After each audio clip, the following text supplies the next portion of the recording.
Hello అండి, welcome back to our channel. నా పేరు సంధ్య. ఈరోజు ఈ వీడియోలో మనము సంవత్సరం నిండిన పిల్లల కోసం సూపర్ హెల్దీగా ఉండే వెజిటబుల్ కిచడీని ఎలా తయారు చేసుకోవాలో చూద్దాము.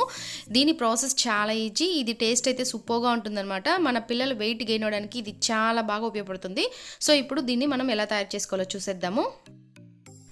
దీనికోసం మనం ముందుగా ఒక 2 టేబుల్ స్పూన్ల వరకు బియ్యము, 2 టేబుల్ స్పూన్ల వరకు పెసరపప్పు తీసుకొని ఒక పావు గంట 20 నిమిషాల పాటు నానబెట్టుకోవాలి. ఆ తర్వాత ఇప్పుడు ఈ బియ్యము పెసరపప్పులోకి మనం బాగా సన్నగా కట్ చేసిన క్యారెట్ ముక్కల్ని, బంగాళదుంప ముక్కల్ని, అలాగే గ్రీన్ పీస్ని, దాంతోపాటుగా ఒక సగం టమాటాని కట్ చేసి తీసుకోవాలి. అలాగే చిన్న ఉల్లిపాయలు కూడా 2 కట్ చేసి తీసుకోవాలి. అలాగే ఉల్లిపాయలను కూడా 4 వరకు కట్ చేసి తీసుకొని వీటన్నిటిని మనం ఇప్పుడు పప్పు అలాగే బియ్యంలోకి తీసుకోవాలి. ఒకసారి వీటి మొత్తాన్ని బాగా కలుపుకొని ఇప్పుడు ఇందులోకి టేస్ట్కి సరిపోయేంతగా సాల్ట్ అనేది తీసుకోవాలి. దాంతోపాటుగా జీలకర్ర అనేది కంపల్సరీగా తీసుకోవాలి. ఈ జీలకర్ర అనేది పిల్లలకి అరుగుదలకి బాగా ఉపయోగపడుతుంది అనమాట. సో కంపల్సరీగా జీలకర్ర సగం టేబుల్ స్పూన్ వరకు తీసుకోవాలి.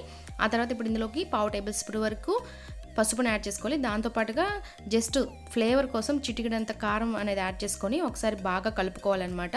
దీని మొత్తాన్ని ఈ విధంగా ఒకసారి బాగా కలుపుకొని ఇప్పుడు ఇవి ఉడకడానికి సరిపోయేంతగా వాటర్ అనేది పోసుకోవాలన్నమాట. అంటే ఇవి మునిగి కొంచెం పైకి వచ్చేంత వరకు బాగా నీళ్ళు అనేది పోసుకోవాలి. ఎందుకంటే ఈ కిచడీ అనేది కొంచెం జారుడ్ కన్సిస్టెన్సీలో ఉంటేనే పిల్లలకి అరుగుతుంది, తింటారు కూడా. సో ఇవన్నీ ఈ విధంగా రెడీ చేసుకొని ఆ తర్వాత మనం స్టవ్ ఆన్లోనే పెట్టుకొని మనం కుక్కర్కి మూత పెట్టి 4-5 విజిల్స్ వచ్చేంత వరకు వీటి మొత్తాన్ని మనం బాగా మెత్తగా ఉడికించుకోవాలి.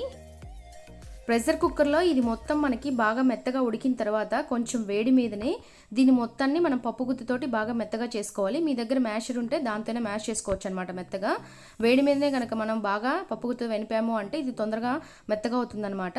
ఆ తర్వాత ఇప్పుడు ఇందులోకి మీరు నెయ్యి కలిపైనా పెట్టవచ్చు, లేకపోతే పెరుగైనా కలిపి పెట్టవచ్చు అనమాట. మనకి ఇది మొత్తం బాగా మెత్తగా చేసుకున్న తర్వాత ఫైనల్గా మనకి ఈ విధంగా వస్తుందన్నమాట. సాల్ట్ అనేది చూసి అడ్జస్ట్ చేసుకొని యాడ్ చేసుకోండి కావాల్సినంత.